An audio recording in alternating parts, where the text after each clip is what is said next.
Hello, welcome to Evening News on ABS Television. I am Ife Arono. In the headlines tonight, Anambra State government warns those illegally parading themselves as traditional rulers to desist or face the full weight of the law. Incumbent state NLC chairman Nubia returned unopposed.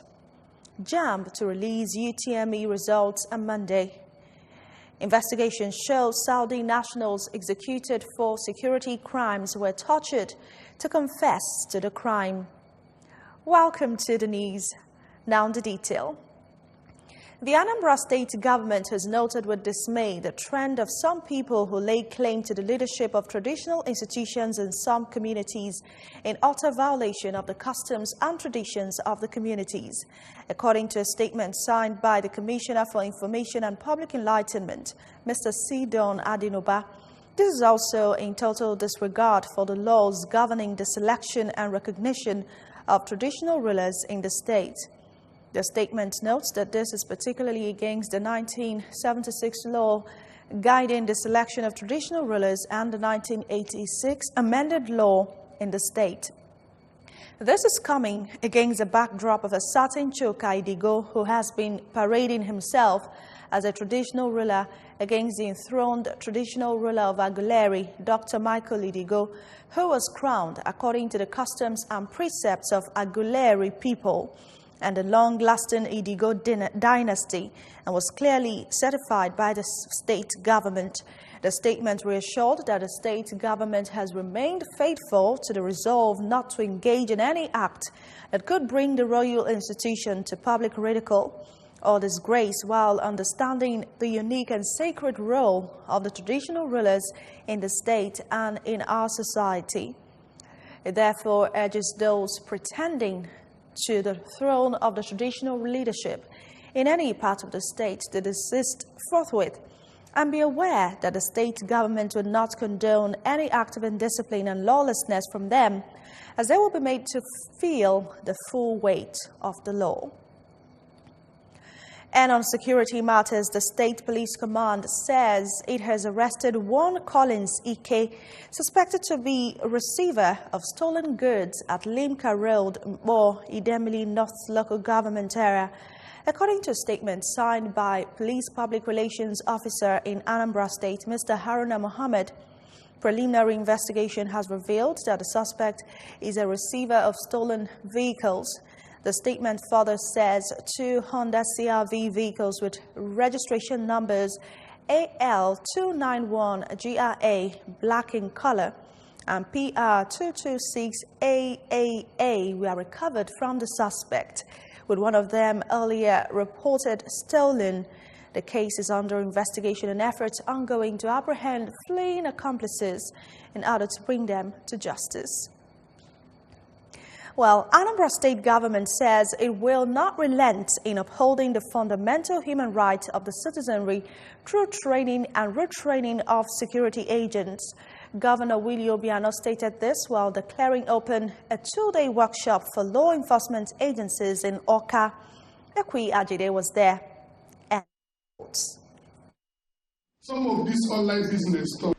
The seminar was organized by the National Drug Law Enforcement Agency, NDLEA, Anambra State Command, in conjunction with the State Ministry of Justice, supported by Governor Willie Obiano. The 2-day workshop, tagged a seminar on law enforcement in the 21st century, had in attendance officers from the police, prisons, immigration, road safety, civil defense, NDLEA and Ministry of Justice. Governor Obiano, represented by the Attorney General and Commissioner for Justice, Dr. Ujunwogu, said the seminar is an avenue for training security agents to perform better in their workplaces. According to her, the Administration of Criminal Justice Act 2015, which is the focus of the training, is essential for the enforcement of law, as it teaches enforcement agents what should be done, how to do it, and when it should be done. Criminal justice is very, very important to the security agents,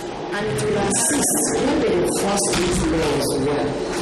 And when the law enforcement agents do their job well, effectively and efficiently, there will be security in the society.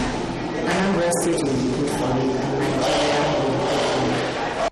The State Commander NDLEA, Mr. Sule Momodu, who commended Governor Willie Obiano for his exploits in crime fighting, charged security officials to be the agents of change in their different offices, as it will go a long way in correcting the decay in the society. We have a lot of anomalies in the society. People who don't want to go through the normal way of getting to success. They want to cut it and get there.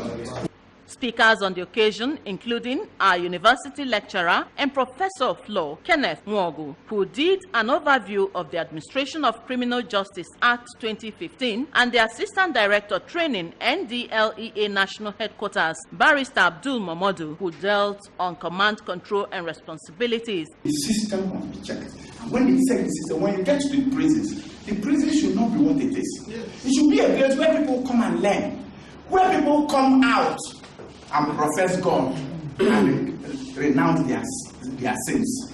Once the prosecution has shown you the evidence that they have, and you know that contesting that evidence is going to waste the time of the court, they offer you an opportunity to plead guilty for a reduced sentence. Other speakers are the Commander Prisons Armed Squad, SP Magnus Ukebu, who harped on the need for reforms in Nigeria Prison Service, Kamal Musa of the Federal Road Safety Corps, the HOD Legal Nigeria Civil Defense Corps, Jeffat Okafo, the Divisional Traffic Police Officer, Ogidi Police Station, and SP Blessing Akudo, who all blamed problems of the society on the attitude of the people. The seminar continues today with more topics, including Anti-Torture Law Act 2017 and Crime Scene Management, among others. In Oka, Ekwi, Ajide, ABS News. Waking up every day, hale and hearty, is a miracle that people neglect. For those who wake up in a hospital bed, it is still better to be alive than dead. Ngozi Obileri has details of the plight of Mrs. Dorothy Adaka, who needs 9 million naira to tackle health challenges that has kept her bedridden for over 1 year. How does it feel to wake up every morning in a hospital bed for over a year? Instead of recuperating, the person's condition deteriorates each passing day. For Mrs. Dorothy Adaka, a native of Umuaku village, Enuguku, in Njikoka Council area, she has been sleeping and waking in severe pains at Hilton M Clinic, Port Harcourt. The situation has deteriorated so much that she can no longer pass urine through the normal process. She requires 9 million naira for kidney transplant so that she can live. Anambra are known as philanthropists and those who help themselves. Let us give hope to the hopeless. Let us do it again. Donate for kidney transplant for Mrs. Dorothy Adaka on UBA account number 1010-510-240. She can live a healthy life again with your support. In Oka, I am Ngozi Obileri for ABS News. Moving on now to national issues, the Joint Admissions and Matriculation Board has assured candidates of the 2019 Unified Tertiary Matriculation Examination that results would be ready from April 29. The board's head of media and publicity, Dr. Fabian Benjamin, disclosed this today in an interview in Abuja. Benjamin said that screening of the results would soon be over and the result released. The board had stated that it would only release the 2019 UTME results after undergoing thorough screening to identify and apprehend examination cheats. The process would identify those involved in multiple registrations through biometric capturing and also address group registration by some elite schools who end up mixing candidates' data. The board, while regretting all inconveniences caused in the process, reaffirmed its commitment to providing equal opportunity to all candidates in order to articulate their aspirations.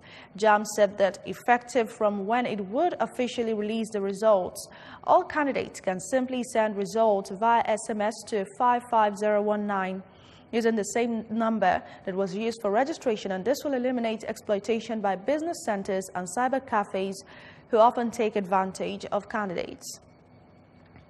And on social media, years ago, before the advent of the social media and shorthand form of English writing, communications via phone, fax, and mails were simple and refined.